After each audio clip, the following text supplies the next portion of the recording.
good morning or almost good afternoon.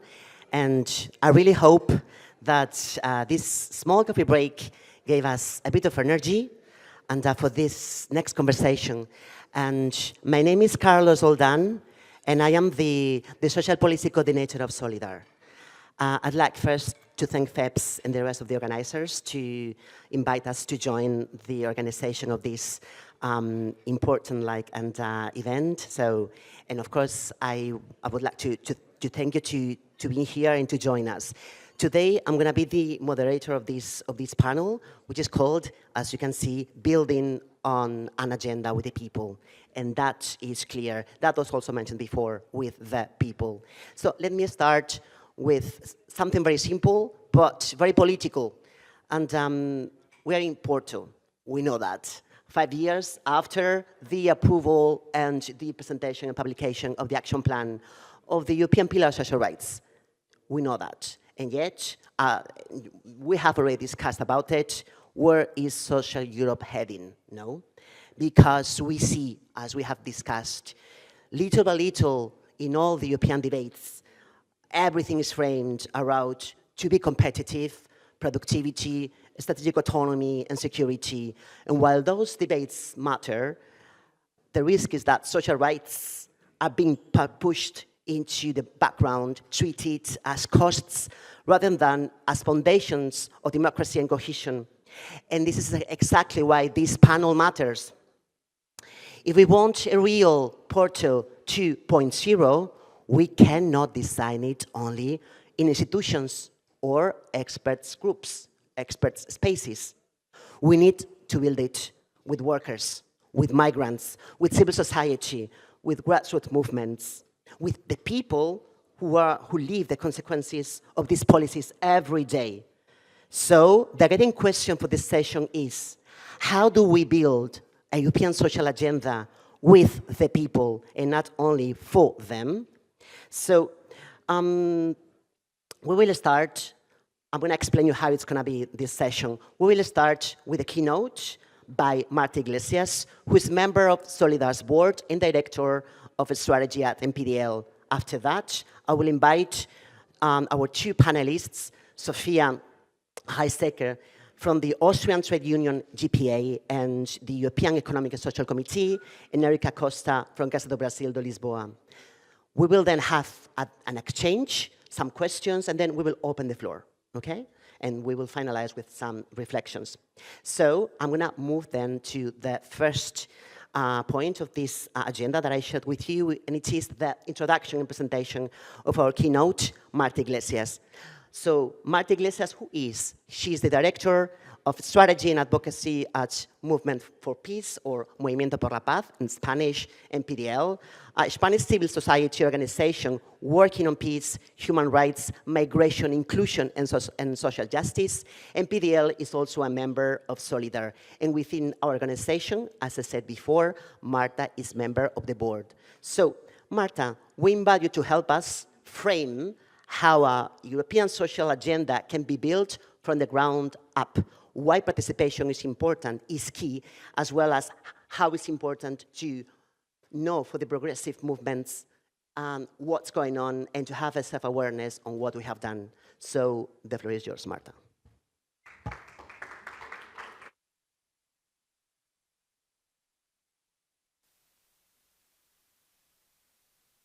Thank you so much, Carlos.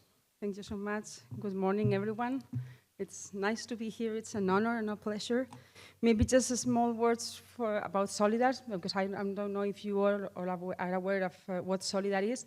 Solidar is a Brussels-based network of progressive organizations, trade unions, civil society organizations, NGOs, associations that stands for social justice, just transition, and civic space. So, and it's a pleasure for me to be here today, 5 years after the Social Summit, Porto Social Summit, because I think we have a big challenge nowadays, but also we have a big opportunity. That's my feeling. The context is not making it as easy the way, it's not making as easy the work, but I think we have a lot in our backpack to go through the path. And I think this is one of the most important things. And maybe also to share with you and to reflect that maybe it's very, very important. The agenda, we were listening yesterday that we need a new model, we need to build a new agenda due to the context we have, but as much as important is the agenda and the content we have in the agenda as how we get there. And maybe I will try to stop a bit more on the how in this small intervention. And maybe just to highlight, because from our perspective, it's true that with in the social pillar, the European social pillar, we have done the homework. We have had good results and good proposals with the social pillar of social rights, the European pillar of social rights. We had a big narrative. We have had a big framework, also with the action plan. We have in targets, we have defined a narrative, and we have created a big political momentum with those tools we have. But now the context has challenged us. And it's saying, you did a very good homework, you did a very good work, but now how we use that to the moment we are having? Or how can we use it in the best way to really face and remind that people should be at the center of the political decisions? Maybe I will stop a bit here, because it's true that, as we have seen, the narrative has changed. We had human rights, social rights, as a big of consensus of that was important. It's true that the things we have achieved were not easy at that moment. We have to recognize that. But it was a feeling that those things really had the support of the people and were there. But now maybe this is not the feeling we have now. And we are seeing this competitiveness, this strategic autonomy, these defense and security issues and narratives that are going around, that what we see is that they are going in the opposite direction as we pretended to go. And maybe here it's important to see what's behind these words. Competitiveness for who? For the benefit of who? Security for who and at what price? And mainly, what kind of security? Okay, because maybe there we have some keys that can help us to reshape and rethink what we should be proposing, and mainly how we should be proposing that. Yeah, and also maybe because it's important, because when we have these challenges nowadays, it's also important to see who is taking benefit of these proposals and who is behind these proposals. Because of course, we are seeing that people are not at the center of the decisions, but we are seeing who is taking care of and taking advantage of these decisions. And when we talk about security, we have a whole big amount of companies that are taking profit of the conflicts we are having now. And for example, just a small example, when we talk about security, in the case of Spain, if we look back, of course, we feel the threat of certain things or certain conflicts that can affect the European field, the European territory. But if we see the reality of what are the security threats that we have lived in the last years, things that really affected or cost lives in terms of life, security, this means, we can talk about the COVID pandemic, we can talk about the floods we had in Valencia, we can talk about the blackout. This means things that have really happened. And in that sense, the concept of security we are listening is not really helping to go through these challenges and to face these threats. Because these threats really require environmental policies, social policies, and other kind of proposals that are not aligned with the ones we are listening with these security and defense approaches. But the problem is maybe that when we are talking about a social agenda, we are trying to promote an agenda of humanization, maybe in a world where the trend is not really humanization. We are maybe seeing how the politics, but not the politics, but the threats is being how we should deshumanize. And this is our challenge. We are promoting a humanity agenda when the trend is going in the other way around, the trend, sorry. But maybe this is also the opportunity. And maybe we should understand better why we are having this kind of policies and this dehumanized threat. And it's a deshumanized trend, maybe not a reality, but more a trend. And this is very important because when we are seeing some of the figures, for example, again, sorry, I'm coming from Spain, so I have this more in mind. But when we are coming from Spain, and we analyzed the figures of how young people are voting far right and why are they doing that. The answer and the studies we have seen is that they are increasing the vote to far right, but it's not because they really believe or align with the proposals they make. It's something that's there because it's spreadly done for others, but also because they feel like it's like an anti-system thing. And that's very interesting and very curious, because this means that they feel like they need to go against. And actually in the last regional elections we have, in Spain like a month ago, I think, one of the extreme left parties that appear then suddenly stole the votes from the far right, because they got unconnected with this feeling against the system. And this is something I think we have to think about, because this means, and this takes us to the how we build the proposals and how we build the agenda. Let me stop a bit in maybe trying to analyze from our perspective and why this is happening, because of course we are having political forces that are moving this competitiveness and these strategic autonomy proposals, maybe dissociated by the social ones, which they shouldn't be, but it's how they are proposing them. And when we see these forces there, it's because they have votes behind. This is important. And they have a majority of votes pushing for those proposals, again, maybe not aligned with them, but they are, they are gaining the confidence. And what's behind these votes?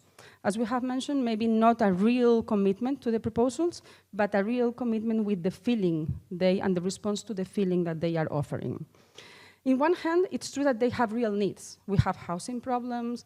We have been mentioning all today. We have inequalities. We have access, problems to access to jobs, maybe the quality of the jobs. We have so many things. There are healthcare, so many things that are real needs. This is for sure. But it's true that from the progressive movement, we have found good proposals for that for a long time. But what's going on? Beyond that, of course, these needs that exist, we find the feeling that the system will not provide them what they need, will not cover those needs. The feeling, because maybe it's true, I have the need and the system is not providing it, but I'm also finding there the confidence or the lack of confidence that the actual system or the politicians that are there are not providing them, are not giving these people the answers they need, okay? And why is that? Why are we increasing the lack? And I'm sure you have heard about the, oh, politicians are all the same, politics doesn't respond to our needs. So at the end, what we are doing there and we are seeing there, we are also deshumanizing the politics. We are deshumanizing the proposals we are making. And I think and we are also deshumanizing the system as a whole.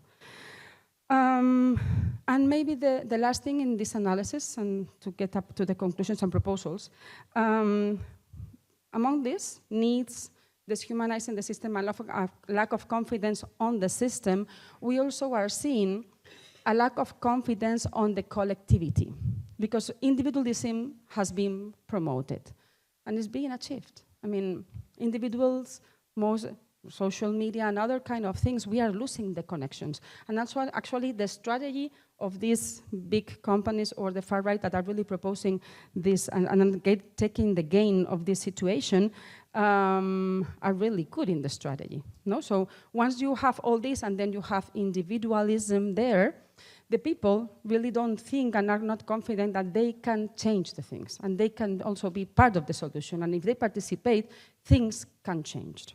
So with all these three things, and we include the fear issue and the fear topic, we have a complicated situation to tackle.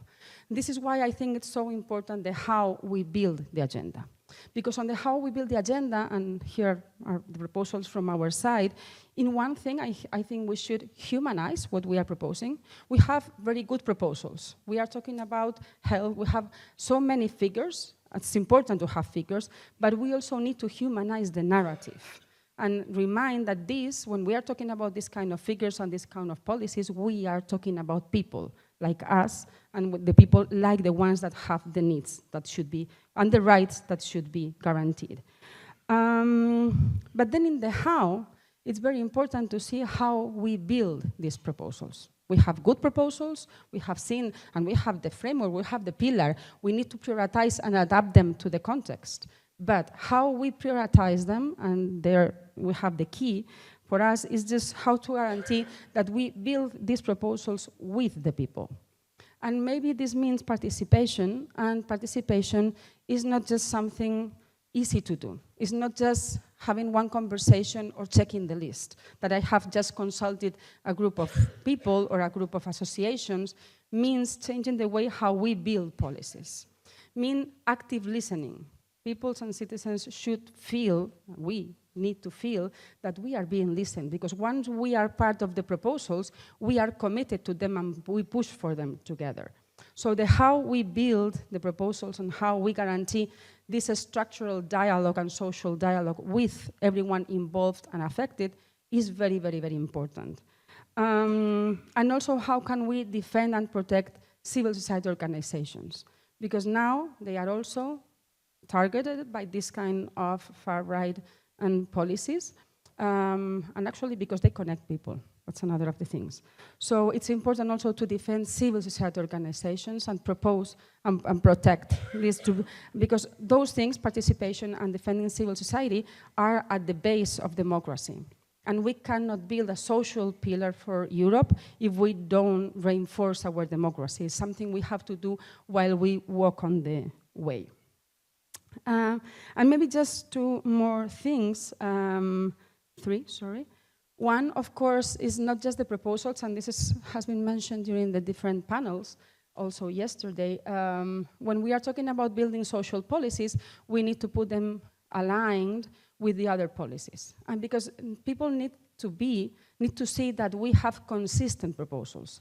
We cannot be proposing to go forward in the social pillar if we don't make the same and put the people on the center in the social pillar, but then when we go to economic proposals, then people is not in the center anymore, or with environmental ones. So we need to move and build with policy coherence for sustainable development approach these kind of buildings, of policies, sorry, and how the environmental policies should go hand by hand with the social ones and economic. I will not go further there because we have listened in the previous panel certain proposals in that. But that's very important because coherence is at the base of confidence and trust of people. That's what we need to really move forward the social pillar agenda.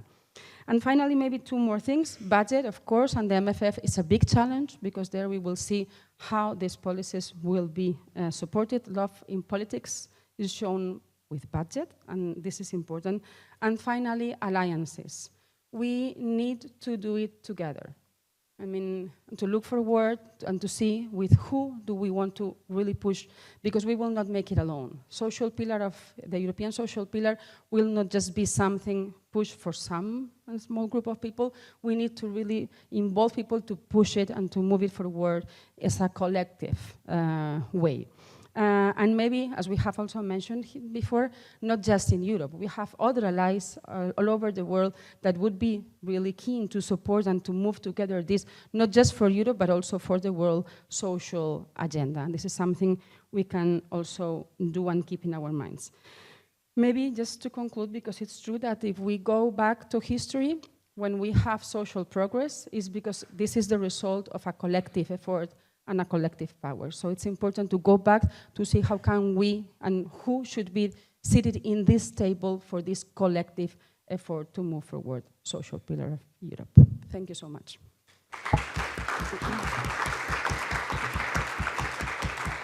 So thanks a lot, Marta. You can sit down. Thank you. Thanks a lot for this powerful framing.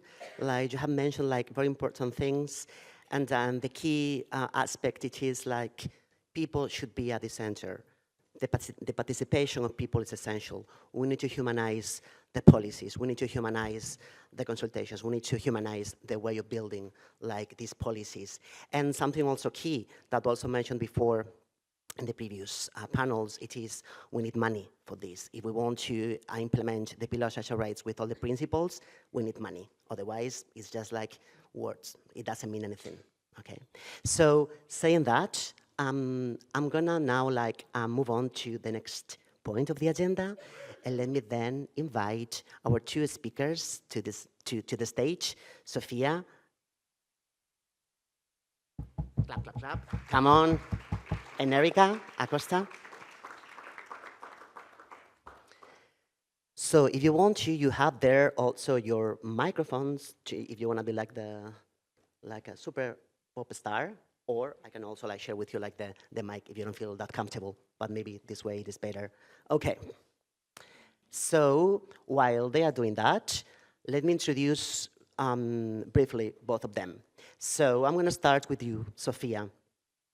Sofia Hajseka is a member of the European Economic and Social Committee in the Workers' Group and head of European and International Affairs at GPA, one of Austria's largest trade unions. She works on labor rights, collective bargaining, digitalization, climate transition, and social protection at European level. And now, next to me, Erica Costa is a Brazilian lawyer registered with the Portuguese Bar Association, specialized in immigration law and fundamental rights. And she's also a project manager at Casa do Brasil de Lisboa, a member of Solidar. She works directly with migrant communities on access to rights, integration, and justice. So as you can see, you have two perspectives that are key if you want to talk about a Europe built with the people. So I'm going to start now, as such, the conversation, and I'm going to start with you, Sofia. And you represent GPA, one, as I said before, one of the largest trade unions in Austria.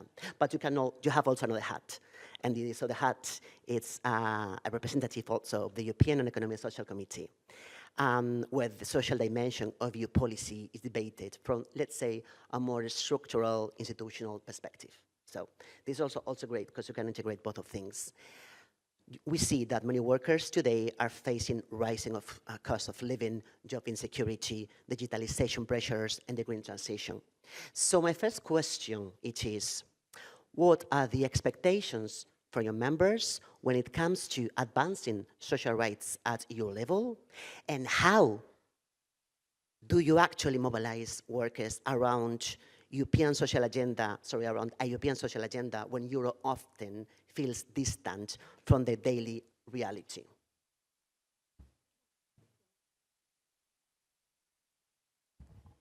If it's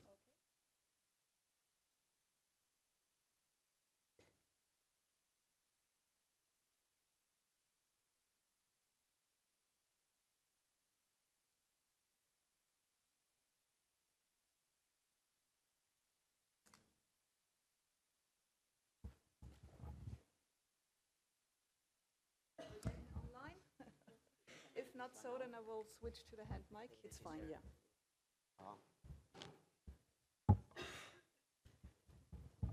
You know, the reason why we should never rely on technology alone, but okay. Well, my trade union is actually representing white-collar workers in Austria. So when we speak about technological change, we are on the forefront. So look at the finance sector, but also in manufacturing, there are different aspects. So speaking from the workers' perspective, of course, AI, digitalization, these are topics that are very high on the agenda and create a lot of concerns for, well, over a decade now, actually, in different ways. So this is something that I could pick up from the discussion so far, which generates different fields of concerns. And here trying to be the framework, bringing the framework from the local perspective to the European perspective, because when a worker has a problem, they don't really say, we need a European solution, or we need a solution via collective bargaining or on regional level. They don't really know which is the respective level of power to answer to these concerns, but they have a concern. And we somehow have to translate these concerns to the right level, or maybe try to find a solution on different levels. And collective bargaining is something that we can do as trade unions, but we need a framework, a legal framework on a national or on a European level as well. And looking at digitalization, we see that work is getting more and more intense. Typical trade union position would be, well, we need to reduce working time. We have new technologies, everything is faster and easier, so we can reduce working hours, at the same time keep a competitive salary. So this could be one of the solutions. But then our members come back to us and say, well, please give us a moment. Actually, with all of these new intensified ways, our work is getting more and more. And I can't even imagine working less hours, because if I would be working the normal working hours, this would be an achievement already. So I can see as a trade unionist that my action to these problems needs to be on different levels. Of course, we need to fight for better collective bargaining and working hours, but at the same time, I need a framework on European level accompanying this. And AI at work, we need to have some certain standards that apply in different European countries where workers can rely on. So this is just one example, and I think we can find a lot of other examples on the ecological transition where jobs might be concerned or people might lose jobs, where we as trade unions can't simply say, okay, this is a European problem or this is a problem that the government needs to solve, but where we have to be actively involved on different levels. And I think this is the challenge we sometimes have, that we don't have the easy answer. So coming back to you, it's not the easy answer to say in a populistic way, okay, it's the politicians to blame, but that we have to find different angles and different levels to actually solve the problems that people have. Thanks a lot. Thanks a lot. I will get back to you later, but now I'm gonna turn to you, Erica. Let's gonna just try if you can talk. Anyways, like we will use the mic technologies. Let me see here. AI. Okay, so Hello? Yeah, no. this one is working fantastic. Okay, so Casa do Brasil, as I said before, works with migrant communities, fighting for equal rights, integration, and civic participation. But often, in European debates, migrants are spoken about rather than spoken with, and framed through borders, deportation, or labor needs rather than rights and participation. So my question for you, Erica, it is, since you work at that level, you also prepare the Social Rights Monitor, which is a tool that we develop within Solidar to analyze the social state of different European countries, following the guidelines of the European Pillar of Social Rights.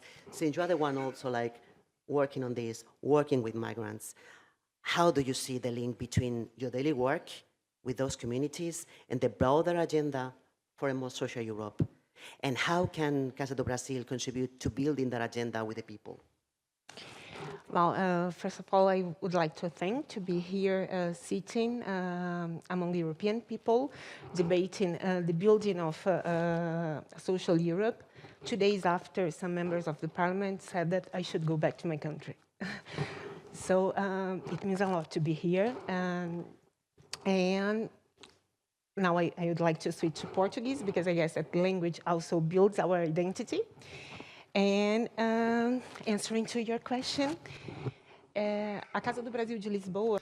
The Portuguese House of Brazil is not going to.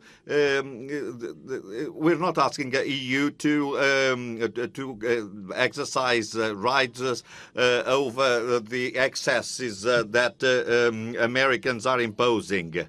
In fact, EU defines the framework that we have. So Portugal is not following going apart from the protective principles of Europe.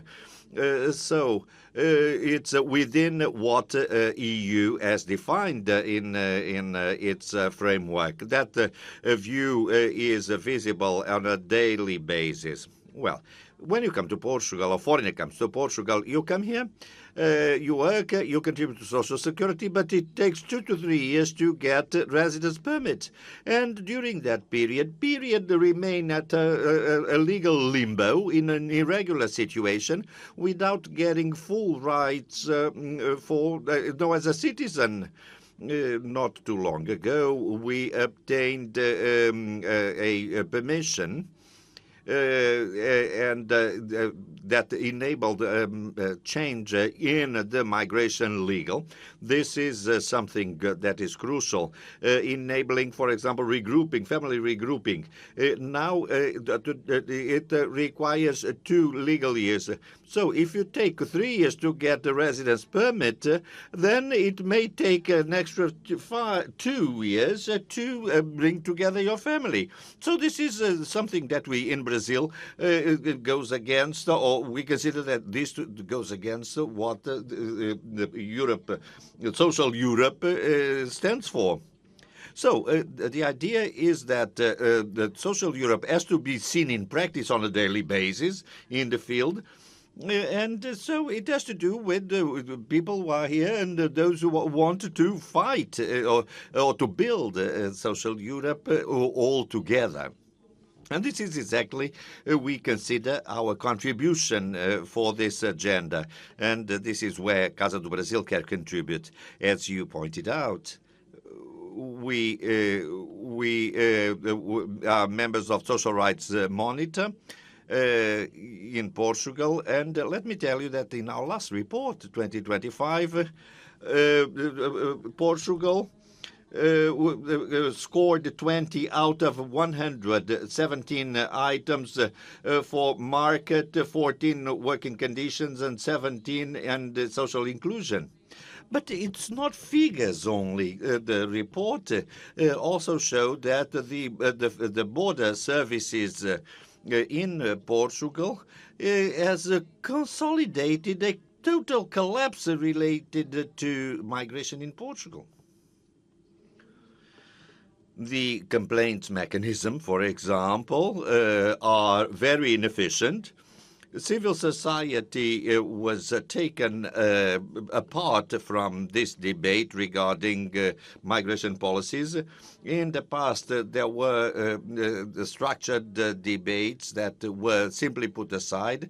And to this extent, the Casa do Brasil, the House of Lisbon in Lisbon, takes this role, this political role, to take care of this population that is unprotected and provide more visibility to this issue, along with this and other reports in which we collaborate. We try to deconstruct myths about migration.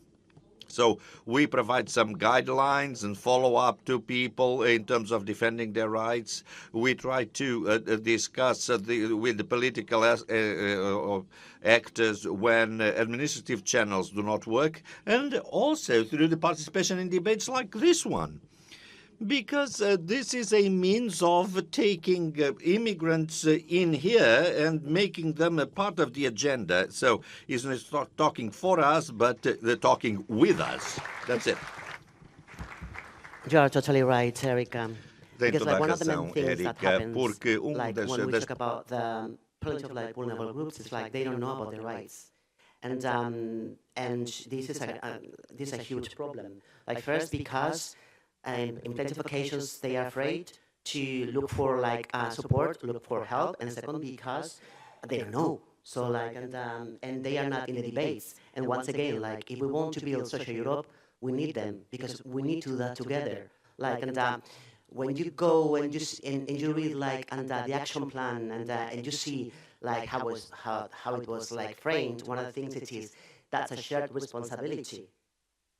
But then like I think if it's only like in the words, it means nothing. So, but thanks a lot. So I'm gonna go back to you, Sofia, and I want you to take your second hat in this case because you work, as I said, at the European Economic Socialisation Committee. So the ESC is meant to be one of the institutional bridges between workers, employers, and civil society at EU level, especially when it comes to implementing the pillar of social rights. So my question is, what is the role of the European Economic Social Committee in ensuring the implementation and future of the European pillar of social rights, and what is still missing if we want it to become a real driver of change, not just a consultation body? which is, I know, very complicated question. How much time do we have now until the lunch? We have time. Well, the European Economic and Social Committee is a solely advisory body, so all we can do for now is to give recommendations to the EU decision makers.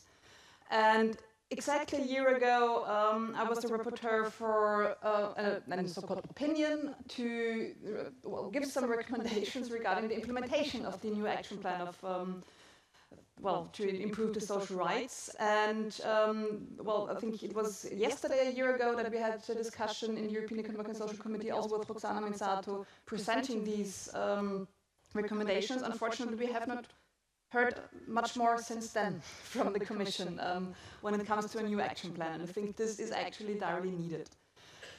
What we did as EESC, or what I was doing, is not just leaning back and going back to the position papers we have as trade unions or as progressive forces within Europe, but I really tried to reach out. So we had two missions. We went to Finland and we went to Slovenia, speaking to employers, to civil society organizations and to trade unions, asking them, okay, how has the implementation of the European Pillar of Social Rights worked out so far? What were the obstacles? What would be a kind of a best practice you can recommend? And we did the same with organizations on the Brussels level, so with Eurodiaconia, for instance, with European Anti-Poverty Network, so trying to reach out to different stakeholders, also launching an online survey on a qualitative level, simply asking these questions, trying to get more replies. And, well, it won't be very surprising that there is a lack of implementation and that especially civil society organizations lament the lack of capacities. So they say, okay, there are great initiatives from the EU level, but we simply don't know about them and we do not have the resources to follow up on them. So this would be one of my recommendations as well, that I wanted to highlight, that it is always about governance and about financing as well. And I could go into details, of course, about our recommendations on equality and on quality jobs. So this was a huge field, and we also had a recommendation to have a new target on quality jobs, as Roxana Mizzato explained earlier this morning as well. So we really had a lot of policy recommendations here. But I think policy without governance, without funding, without implementation, but also without enforcement, is not really worth anything. And the Pay Transparency Directive these days is a very, very good example that we have a European directive, but there is nothing happening on the ground, and women are not seeing the positive impact of it, because it is stuck somewhere. Because some lobbies simply cannot accept that progress needs to be done. Indeed, indeed. So we will get back also later, and after like the intervention of Erica, you will have time to make questions. But this is clear. So like, and this is also like, I think that there's a will on this, no? Like, and this lack of governance at the end, like, it's related also to the lack of ownership of the process, and that's why like also there's this connection. We were talking yesterday about like. And also today, how people feel a little much more detached in relation to the EU, and this is one of the things. And when we talk about social rights, it's clear. So like, and there's no actually like, and I think a will so far to involve like the people on the ground in general. So yeah, but that's another discussion. And I'm going to now move to Erica again, and let me go a bit further. And because from your daily work, you see very concretely where rights exist on paper, those principles, and but fail in practice. Yesterday, for example, like, and from Eurofound, they were talking about like the average of plenty of the indicators, and we could see that everything is increasing. But then, when you go further, and if you analyze like regions and certain things, you realize, no, it's not increasing, it's not better, it is worse. So we have in paper all those 20 principles, or 21 if we include like humanity, but they fail in practice. And we are also seeing important developments at EU level, including migration, and as you see, and as you saw, the return policies. That's from my perspective, like, and a huge fail of these new times, but that's another discussion.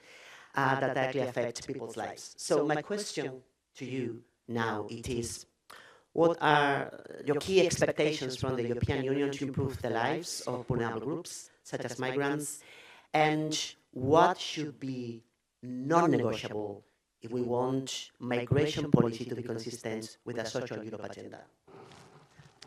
Not easy. Not at all. Bom, em princípio, eu acho que não é rigoroso pedir à União. In principle, it's not rigorous to ask the EU to correct the member states without recognizing what the EU itself has been approving. As I pointed out, the European Parliament has just approved legislation regarding principles for return, and it had the support of the Council. And this regulation actually foresees the possibility of detention centers outside European territory for periods that may last for 2 years, for up to 2 years, and the idea of not having the resources is an automatic thing, but on a case-by-case analysis. In Portugal, there is a law proposal for Law 65, which follows a similar logic. It's the idea of simply sending back the idea of legal, the detention up to 360 days, the non-protection of children, or protection only up to 16 when they reach 16. The Higher Council of Courts has issued an unfavorable opinion regarding this legislation. But what we understand is that Portugal is applying at national level the decisions of the EU, so our prospects are not that positive. Our first expectation is that the action of the European pillar of social users will not be at the same time considered at the Migration Pact. They are not different, but because there is a relationship between them, and they are considered to be applied to the same people. So both the pact and the social rights fall upon people, vulnerable people, who may actually be the target of a return decision without having the chance to resort to court. So the first idea is that these two institutions are considered together and not as separate items.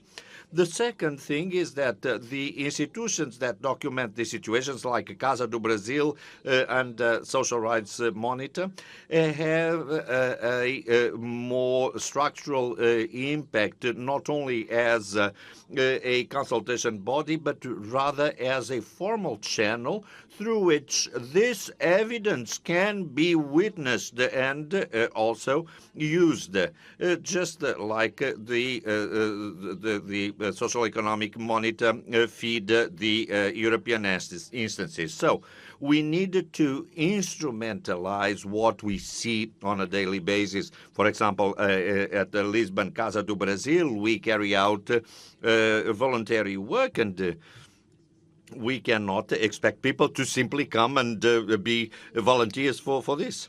The third expectation is that the expenditure in defense is not used to withdraw funding from the migration action. So this is not charity, because I mean, investing in this situation is an investment in the sense that will determine whether the person can stay in a country and pay social security and so on and so forth. So the investment in defense or in migration is not mutually exclusive. So it is a political decision. The idea is that migration be at the core of the European social Europe, not at the margin. So this pillar should should not be used as a mask for the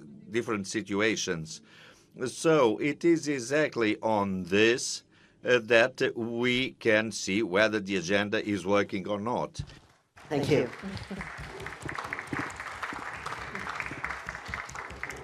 Okay, so now we have a little bit of time for you if you would like to make some questions or some comments. So the floor is yours. Just simply raise your hand and just introduce yourself and a little bit like in the organization that you represent. Okay? So now, who would like to start? If there's someone, don't be shy. Come on. Okay, we have someone there.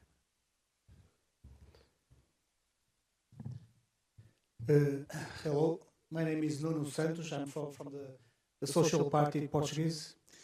I have a question about technology and democracy. Yes. As artificial intelligence becomes increasingly influential in shaping public opinion, how can we ensure that technology strengthens democratic participation rather than amplifying misinformation and polarization? Okay. And you would like to make that question to any of the speakers? To all of them. Okay. So, who would like to start?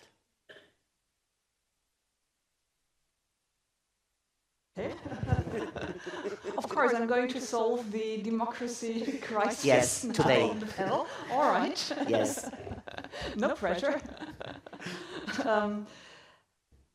Here I'm not the expert on algorithms, but I think this is pretty much the time, if we haven't even missed it yet, to really go into regulation of such algorithms and how they can be misused and what kind of impact they of course have. So we do have a lot of evidence that algorithms discriminate against women, against ethnic minorities, and so on. We have a lot of evidence how social media and algorithms also target certain groups to spread misinformation. And I think here we really need to go into regulation, to have clear democratic standards, to have quite clear regulation that nobody must be discriminated against, knowing very well this is not easily implemented. And usually the European Union is always 2 to 3 steps behind what needs to be done because technology is developing very quickly. But I think we do need some kind of a legal framework enabling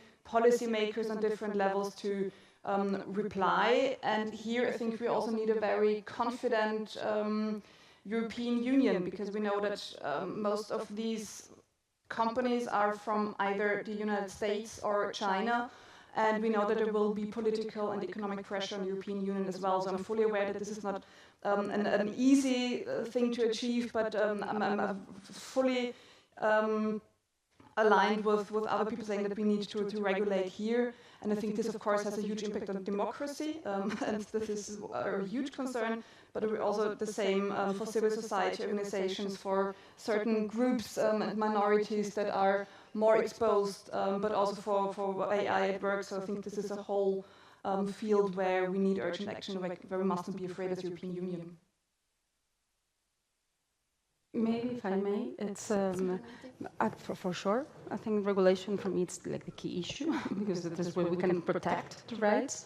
But also maybe to add one more thing, it's I think it's important also to see how can we smartly work and use social media in one hand and AI also.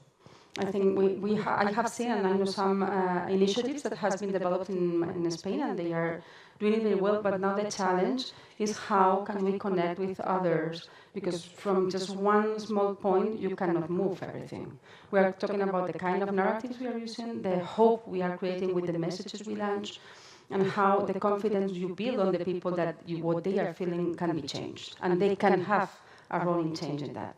So those kind of messages, when there are studies, I will not take too much, but there are analyses and studies that prove that when you find those kind of messages in the social media and in the algorithm, it really is blocked, because it's not the usual message that they want to promote. And there has been very, very interesting studies about that. So what to use, when to use it, and how we should use them, It's something that is being studied, some initiatives there, but we need to make them all together because for small initiative we are going nowhere. And there are possibilities there. So I think it's something we have to also reflect about.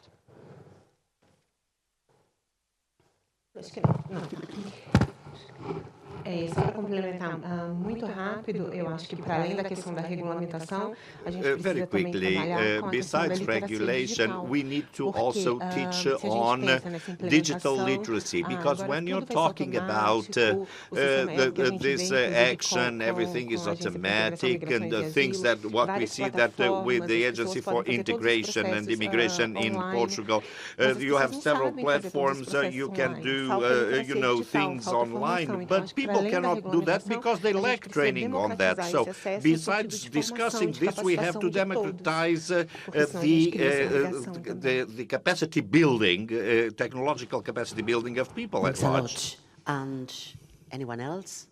Fantastic.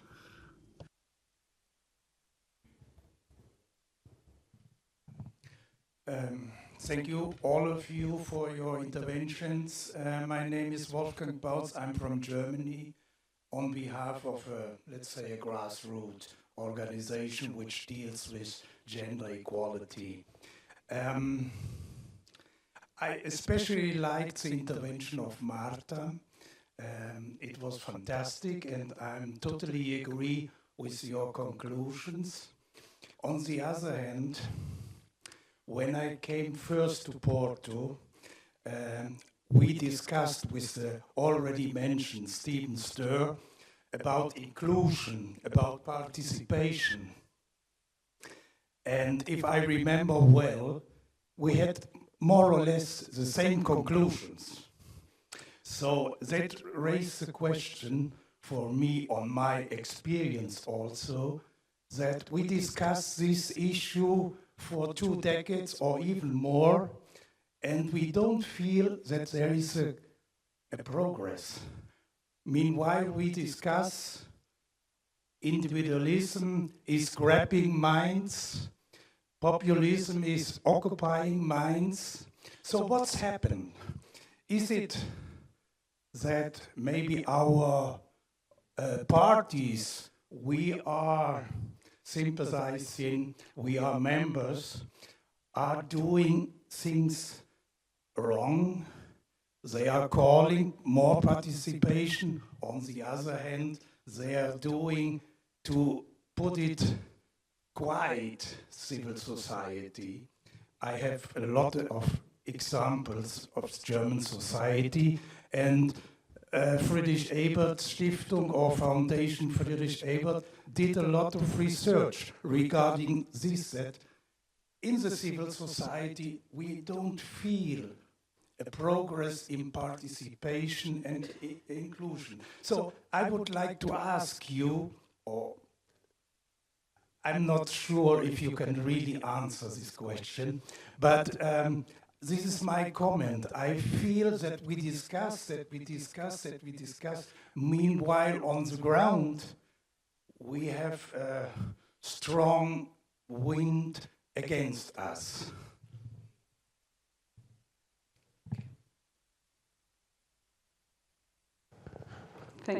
Yeah, absolutely. I'm not sure. Well, I'm sure I cannot answer the question, but maybe share some thoughts that resonates in my mind when I listen to you.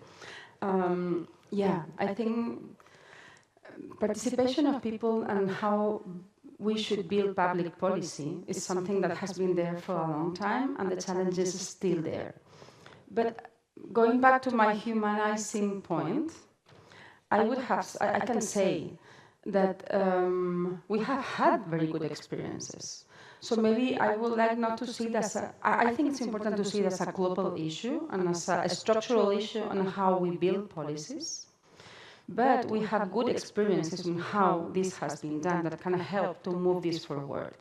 It's true that in this, it's a shared responsibility, because participation means having people building policies and designing policies with the people, so they have to be open for that. And this is not easy. It's not just having one conversation. It means having active dialogue, actively listening, and be able to change your position. because we can have a great idea to build migrant policies for migrants. But then when you listen to migrants, maybe they challenge us. And are we prepared to be challenged in that sense, to change the way we make policy? This is one of the questions. So maybe this is something we should reinforce in how we build policies, but in the other way, it's also important to see and reinforce civil society organizations and citizens to really be active and have confidence that this participation really matters and really makes the difference. But then finally, to finish with these two examples, also creating a structural ways would be, for me, one of the key issues to promote. How can we build key spaces and structural spaces where these dialogues are being held, so we get into a dynamic where we conversate, we have these conversations, and we think together, listen the one to the others, and find and get finally common and collective proposals. Maybe these structural things more from civil society. Solidar was one of the proposals. The Social Rights Monitor is one of them, where they bring together, and we bring together different organizations and also stories and citizens to build these recommendations, but also the Economic and Social Committee. I mean, we have different places where we are walking the path in this sense, and maybe reinforce that kind of spaces should be one of the key issues to make. But anyway, I think this will be a non-ending walk, because yesterday and today we can never give things for granted. So it's true that we have improved in some ways, but still a lot of challenges, and this is something we can never just relax. We've done it. That's never going to be like that. Thank you. Thank you, Marta. Sofia? Well, allow me to be a bit more personal here on a level. I joined the European Economic and Social Committee in 2019. And by then, I think I was by far the youngest and one of the few female members. And we're speaking about 2019. So it's not as if this has been in the 1960s or 70s. And I'm still from a very privileged background. I am a white woman, I've been born in Austria, I've got an European passport, I've got an economically rather stable situation. I'm in a very advantaged situation, but still, I have to break certain taboos when I'm speaking about certain policies. And as a young woman, I'm courageous enough to speak about certain taboos. For instance, to speak about menstruation and menopause at the workplace, which is a huge issue when we speak about health and safety for women, when we speak about occupational health and safety. But I do not expect old white men, pardon me, to raise these issues. So when we speak about inclusion,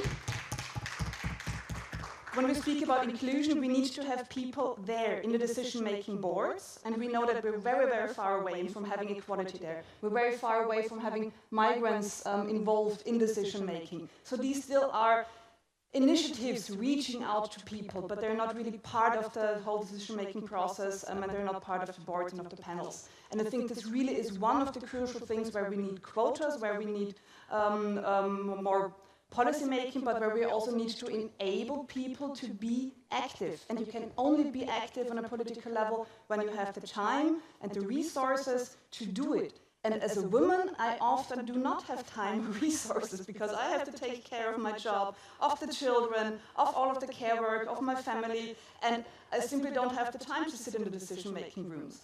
And we're still in 2026, so there's still a lot of progress to be made, and I think a lot of the policies we have to make, but also where trade unions and civil society are getting involved, are still trying to bring people there to be involved. And I do understand that in 10 years probably not that much has changed, but it's changing step by step, and we need to push even more fiercely there. So thanks a lot. Wow. And we have time for another question, if you would like to make another one. Is there anyone? No? Just the last one. The title of this session is Building an Agenda with the People. What is the single most important change European institutions should make to ensure that citizens become active partners in policy making rather than passive recipients of decisions? To who? to Sofia. Yes. E posso também dizer em português, portanto, o título desta sessão. Let me say this in Portuguese. The title of this session is Building an Agenda with People. What is the most important thing that European institutions can do to ensure that people are active partners in the decision-making process of policies instead of mere recipients of such decisions? And the answer is to everybody, I mean, all the panel members. There was a second one. There's a second question, and then we can take also that one. Okay. Introduce yourself, please, now, briefly. Is it on? Yes. Yes. My name is João Alexandre. I'm from here, from Porto. I'm not representing an institution in specific, an entity, but I would just like to make a comment, and I'm sorry for being, for not standing up, but I would just like to make a comment regarding what was just said on the previous topic, because, and this is just a comment, I don't really expect a response, because when I come from a single parent family household, we are a low-income household, and for me, being here in these kinds of spaces is very. It's a challenge for me, and I can't. When I just heard Sophia say about, I'm a woman, and even despite my privilege, I still have to fight for my position. I can't help but think the same way, and I would adapt the argument to say, well, this is, for me, being here is very nice, and I have the privilege to even consider that I can enter these rooms.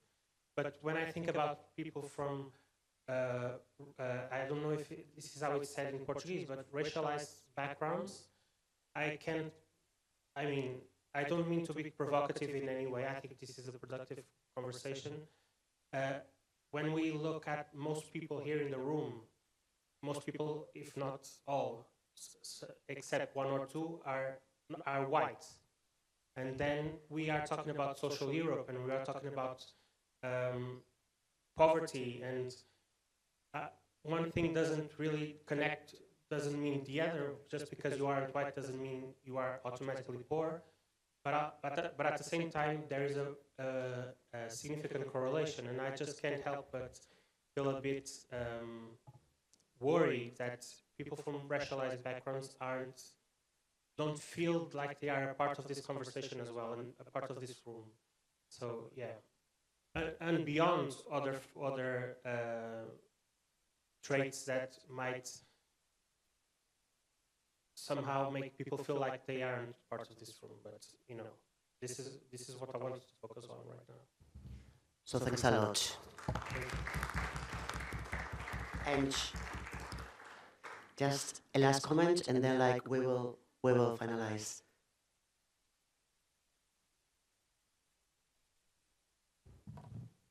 Muito obrigada. Bom dia a todos. Well, good morning.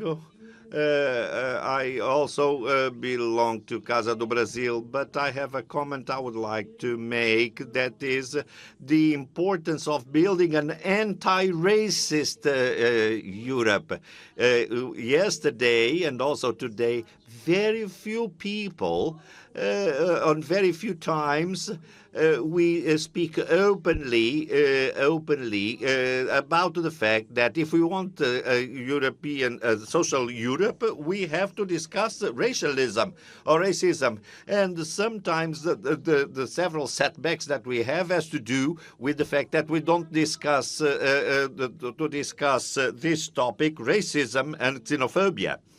I've looked around this area. How many black people are actually taking a part in these boards that make all decisions? So I believe that one of our main challenges at global level, at European level, we have to consider a struggle, anti-racist struggle at the European level that will struggle against discrimination.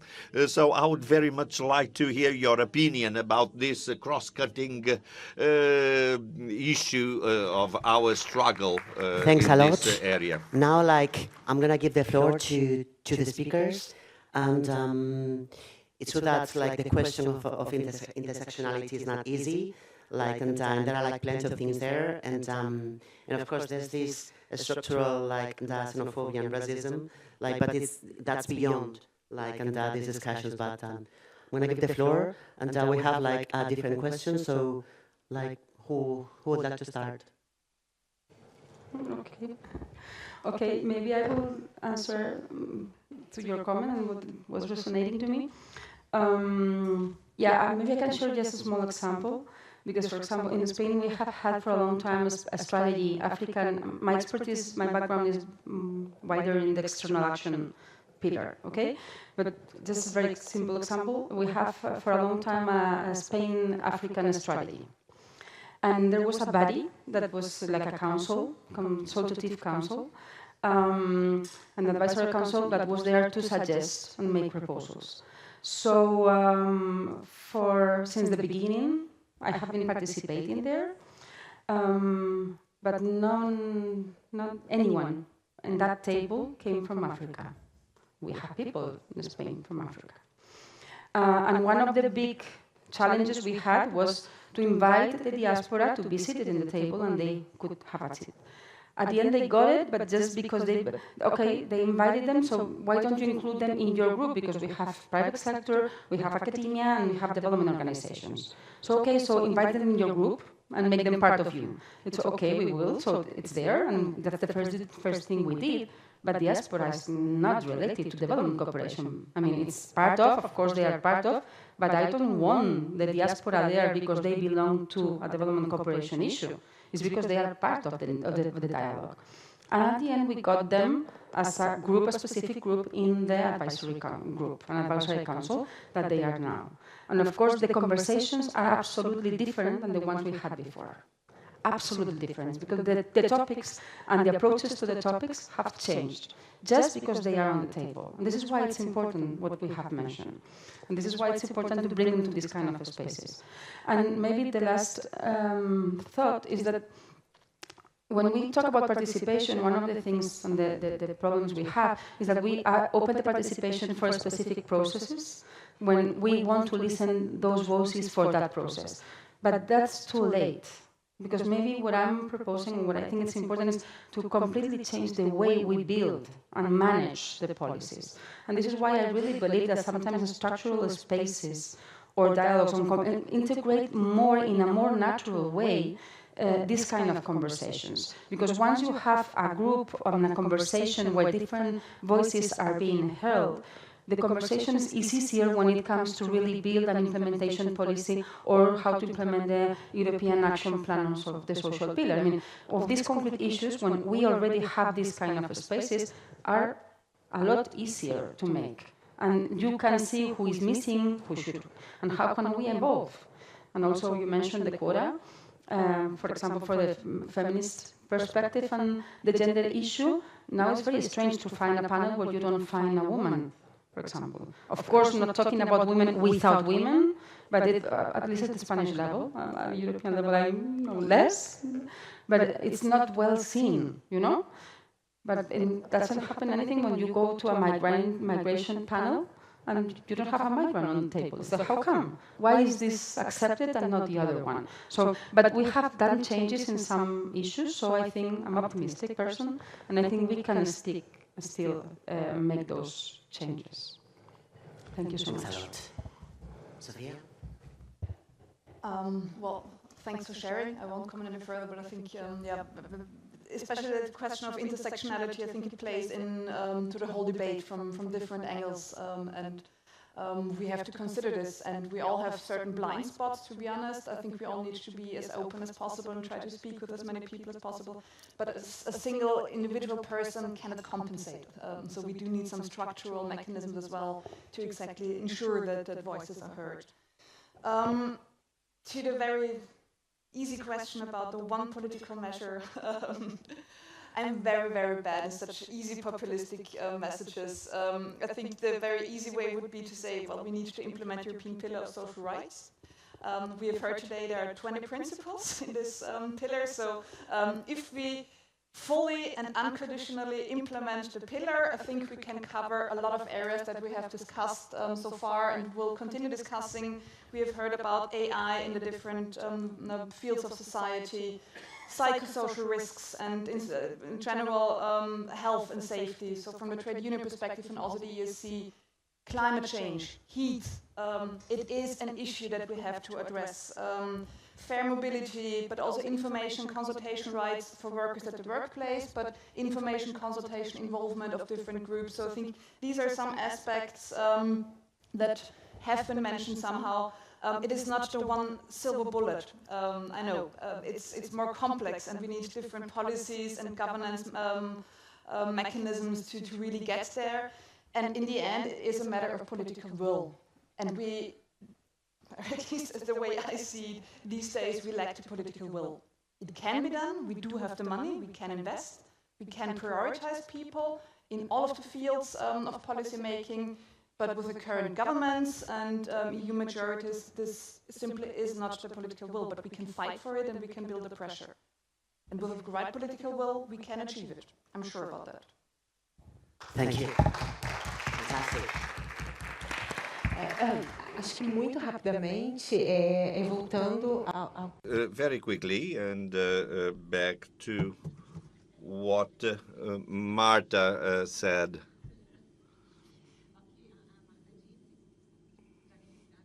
About the need of actively listening to.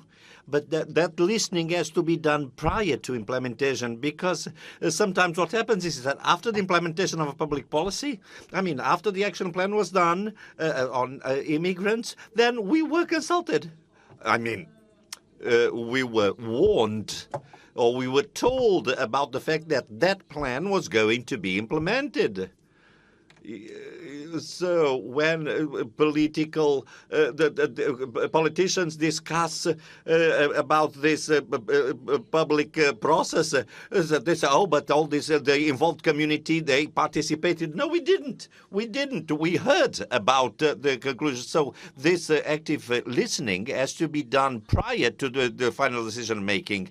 Is not only saying that immigrants were present, or people of different races were present, or women were present. No, that's not the case. What happened was that that thing was going to be enforced, and there was a plan, there was a law that is totally out of focus and disconnected what the real migrant community feels in. So that active listening has to be done on the right time. So thank you all. Now it's almost the end of this panel, and before going to have lunch, I know, like all of us are a bit hungry, but before doing so, I'm going to ask you the last thing. It's going to be easy, no worries. So like, I want you to summarize in 1 minute, not more, 1 minute, like if you could put one political demand at the center of a new social Europe agenda built with the people, what would it be? You have 1 minute. Tick-tack, tick-tack. Marta. Me? Okay, no, one? It could be a little bit more, come on. Okay. No, well, as I mentioned, I mean, I think for me the biggest challenge is to really guarantee that the way we build policies are in an integrated manner. I mean, that we are really guaranteeing that those that we are looking for and those that we are thinking about when we build the social pillar and all the implementation policies and action plans and how we put that at the level, at the national level and the regional and local level especially, that they are really sitting on the table when we discuss which is the best way to implement it and which is the way we should prioritize those things. I mean, guaranteeing that, I think we will definitely improve the implementation, but of course guarantee that people are being heard, feel and being committed as a collective way to really not just build the social pillar, but also increase and guarantee democracy. But I mean, for me, it's something we cannot divide and dissociate. Thanks a lot. Ownership, always. Sophia? Well, I think you've actually answered part of it. Yes, you did it before. You did it before. No, but once again, underlining the necessity of enforcement and proper implementation. I think people really need to feel the impact. And what politics nowadays is that politicians are talking, and then there is some piece of legislation, and then it's getting complicated, and there's another piece of legislation, but people don't really feel the impact, so they don't really believe in the decision-making process. And I think when we make a decision, we really have to, well, on the one hand, involve people, of course, beforehand, but then also stick to it and implement it. And I think in many cases, we simply forget about the implementation part. And when we do have rights that cannot be enforced, then it is rather ridiculous, to be honest. Thank you. And the final? Então, But not the least. eu acho que é importante que seja dito, né, que I believe it's construir uma agenda important to say that to build an agenda with people cannot be reduced to a title of or a topic for one session. It has to become a reality. We, the House of Brazil in Lisbon, is a reality to serve the Brazilian community in Portugal, but it's become more than that because economic flow entails many other nationalities. And so that's the EU has to follow these dynamics to deconstruct the idea that migration has to be dealt with as a security issue and to root the feeling that migration is a part of the world and a part of the EU, and that we here not to be an object of policies, but rather be active subjects in the construction of such policies. Yes, and with these final reflections, this panel is over. But first, I would like to thank you all for your comments, for your participation. You have been amazing. Also, thank you all of you, and of course the interpreters. I know it's not easy, but you did it super well. So thanks a lot, all of you. And now, let's gonna have lunch.